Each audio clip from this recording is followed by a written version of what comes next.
یہ سب سے اہم سلائیڈ ہے آج کے پورے لیکچر کی۔ دنیا بھر میں لاکھوں کروڑوں اربوں چیزیں پائی جاتی ہیں، زکوٰۃ صرف 5 چیزوں پر فرض ہے۔ ہم نے ان کو مائنس کر دیا، فصلوں کو اور جانوروں کو مائنس کر دیا۔ باقی زکوٰۃ کتنی چیزوں پر فرض ہے؟ 5 چیزوں پر۔ کتنی آسانی ہے شریعت مطہرہ کی۔ پہلی چیز ہے سونا۔ سونا کسی بھی شیپ میں ہو، بسکٹ کی شیپ میں ہو، زیور کی شیپ میں ہو، عورت استعمال کرتی ہو، استعمال نہ کرتی ہو، بچوں کے جہیز کے لیے رکھا ہو، سیونگ کے لیے رکھا ہو، جس کی ملکیت میں ہوگا ہم اس کی ملکیت کو لے کے چلیں گے۔ زکوٰۃ ہم نے سنا بالغ پر فرض ہے، تو جو بالغ ہے اس کی ملکیت میں جو چیز ہے ہم اس کی ایک بیلنس شیٹ بنائیں گے۔ ہاں بھی اس کے پاس یہ چیز ہے، یہ چیز ہے، یہ چیز ہے، زکوٰۃ فرض ہے یا زکوٰۃ فرض نہیں ہے۔ تو یہ باتیں میں نے اس لیے بیان کی کہ بعض اوقات خواتین کی طرف سے سوالات آ رہے ہوتے ہیں، یہ تو ہمارے استعمال میں ہے۔ سونا کسی بھی شیپ میں ہو، اس پر شرائط پائے جائیں تو زکوٰۃ فرض ہوگی۔ نمبر 2، چاندی۔ چاندی کا بھی یہی معاملہ ہے، کسی بھی شیپ میں ہو، استعمال میں ہو نہ ہو، شرائط پائے جائیں تو اس پر بھی زکوٰۃ فرض ہوگی۔ جو تیسری چیز ہے وہ ہے کرنسی۔ کرنسی پاکستانی ہو، ڈالر ہو، ریال ہو، کوئی بھی کرنسی ہو، اس پر زکوٰۃ فرض ہوگی۔ بٹ کوائن ہے، ڈیجیٹل کرنسی کے نام پر جو پروڈکٹ مارکیٹ میں آئی ہے، اس کو ہم کرنسی مانتے ہی نہیں ہیں۔ نام لوگوں نے کرنسی رکھا ہے، لیکن کرنسی کی تعریف یہ ہے گڈس کے مقابلے میں کاؤنٹر ویلیو کے طور پر جو چیز استعمال ہوتی ہے وہ کرنسی کہلاتی ہے۔ آپ خریداری کرتے ہیں اس چیز سے، یہ دے دیں، یہ دے دیں، یہ دے دیں، یہ دے دیں۔ ہم کرنسی نکال کر ضروریات زندگی کی چیزیں خریدتے ہیں، تو کرنسی ہمیشہ جو گڈس ہے اس کی کاؤنٹر ویلیو کے طور پر، اس کے معاوضے کے طور پر استعمال ہوتی ہے۔ بٹ کوائن زیادہ سے زیادہ ایک انسٹرومنٹ ہے، ٹریڈنگ انسٹرومنٹ ہے، زیادہ سے زیادہ بس۔ اور وہ بھی ہے کہ نہیں ہے، اس میں بھی علماء کو اختلاف ہے۔ ہمارا فتویٰ یہ ہے کہ ڈیجیٹل کرنسی کی خرید و فروخت جائز نہیں ہے، کیونکہ اس کے اندر غرر ہے، اس کے اندر دھوکہ ہے۔ مارکیٹ اتنی اپ ڈاؤن ہے، اتنی صورتیں ہیں عجیب و غریب، تو ہم نے اس کے جواز کا فتویٰ نہیں دیا۔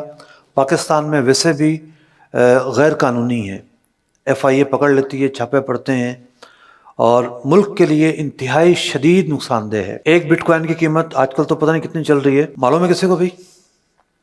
پہلے تو تھی 30 لاکھ روپے، 40 لاکھ روپے، اب ڈالر مہنگا ہوا تو سکتا اور بڑھ گئی ہو۔ بھئی ایک کمپیوٹر کا کوڈ بندہ خریدتا ہے 30-40 لاکھ روپے دے کر، 30-40 لاکھ روپے میں فیکٹری لگ جاتی ہے۔ فیکٹری لگتی ہے، مصنوعات تیار ہوتی ہیں، باہر جاتی ہیں، ایکسپورٹ ہوتا ہے، ملک میں ڈالر آتا ہے، لوکلی لیبر کو کام ملتا ہے۔ 30-40 لاکھ روپیہ ایک کمپیوٹر کے کوڈ میں آپ نے رکھ دیا، جس کا پاسورڈ بھول گئے تو گئے کام سے۔ اس کا ایسا کوئی فزیکل استعمال نہیں ہے، دنیا میں تھوڑا سا چینج آیا، پتہ نہیں کہاں سے کہاں جائے گی۔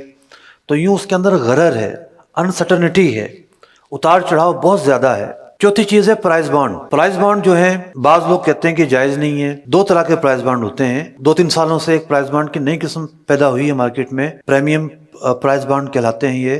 یہ خالصتاً سودی پرائز بانڈ ہے۔ یہ پرائز بانڈ ہمارے اس لسٹ میں شامل ہی نہیں ہے، اس وجہ سے کہ وہ تو صرف ایک رسید ہے۔ اصل تو وہ سیونگ اکاؤنٹ ہے جس پر سود ملتا ہے، اور ایک سودی اسکیم ہے جس میں پڑھنا جائز بھی نہیں ہے۔ یہ جو دوسرے پرائز بانڈ ہیں جو پرانے ہیں، ان پرائز بانڈ کی جو حیثیت ہے وہ ٹریڈنگ گڈس کی ہے۔ ٹریڈنگ گڈس کے طور پر یہ اپنا وجود رکھتے ہیں۔ جس طرح ڈاک کا ایک ٹکٹ ہوتا ہے، جس طریقے سے اب اسٹامپ پیپر ہوتا ہے۔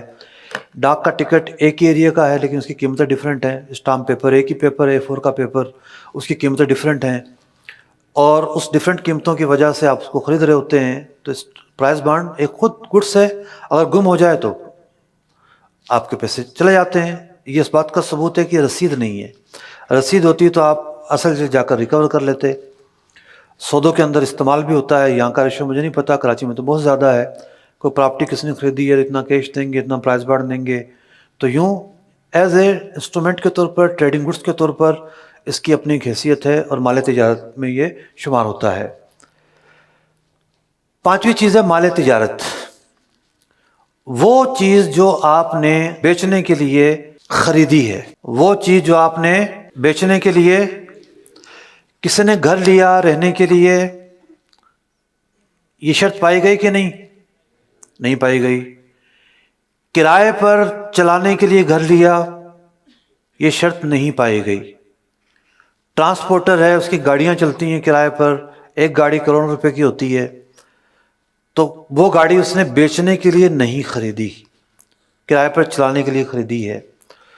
تو مال تجارت سے مراد ہے کہ جس کو آپ خریدتے ہیں بیچنے کے لیے، تو وہ تیار پروڈکٹس ہوں، جیسے کسی کی کریانے کی دکان ہے تو مال تجارت ہے، جو بھی اس کی دکان میں رکھا ہوا ہے بیچنے کا سامان، کچھ سامان فرنیچر ہوگا، کچھ الماریاں ہوں گی، یہ بیچنے کے لیے نہیں ہے۔ آفس ہے کسی کا، اس میں بہت بڑا عالیشان فرنیچر ہے، کمپیوٹر ہیں، بہت ساری چیزیں ہیں، لیکن وہ بیچنے کے لیے نہیں ہے، ان پر زکوٰۃ فرض نہیں ہوگی۔ تو یوں بہت ساری چیزیں ایسی ہیں ہمارے چاروں طرف پھیلی ہوئی، جب ہم ان کو دیکھتے ہیں تو وہ بیچنے کے لیے نہیں ہوں گی۔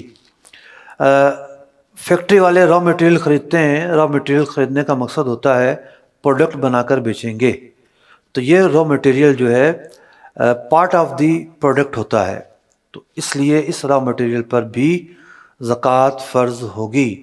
البتہ جو مشینری، بھاری بھاری مشینری فیکٹریوں میں لگی ہوئی ہیں، کیا وہ بیچنے کے لیے ہیں؟